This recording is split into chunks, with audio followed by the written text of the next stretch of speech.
So this is the problem we have.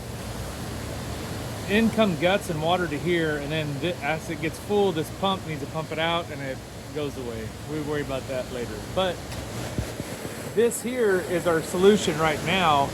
This is just an internal switch inside, and we made this here arm to ride up and down on a float. And we had to do that because we can't put floats down in there because the guts and stuff get on the floats and it weighs it down. So the float won't float and it never actuates. So we're trying to find a better way to actuate this pump that's not dependent on a float per se. It's just a proof of concept that we can keep a level in a tank with just the Vacon VFD with an analog sensor. This particular sensor is 0 to 10 volts, but I can do 4 to 20 milliamp. I can whatever I want to do. The hard part is the actual program of when the pump kicks on, when it turns off.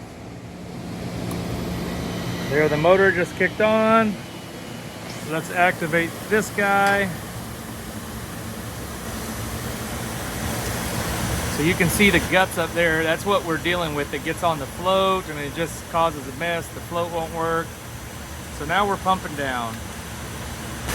So we're almost to the end of what we would normally pump, and that's kind of the problem because we still have all these guts in here and we've sucked most of the water out. So I'll keep this switch activated so it continues to pump. The VFD is still on. We haven't reached the bottom yet. Still doing its thing. Getting close now. But you can see how much more guts we've got out of here. There, we just turned off. So that was just the proof of concept that we can make these Vacon VFDs do a lot more than just basic speed control. It is nice to have a PLC. It's a whole lot more intuitive to program, but that Vacon VFD can read analog sensors and you can do some very basic programs. I'll admit I did run up pretty much just with on off of the pump. That was about the limit of what I can do program wise with that thing. There's a little bit more, but not much.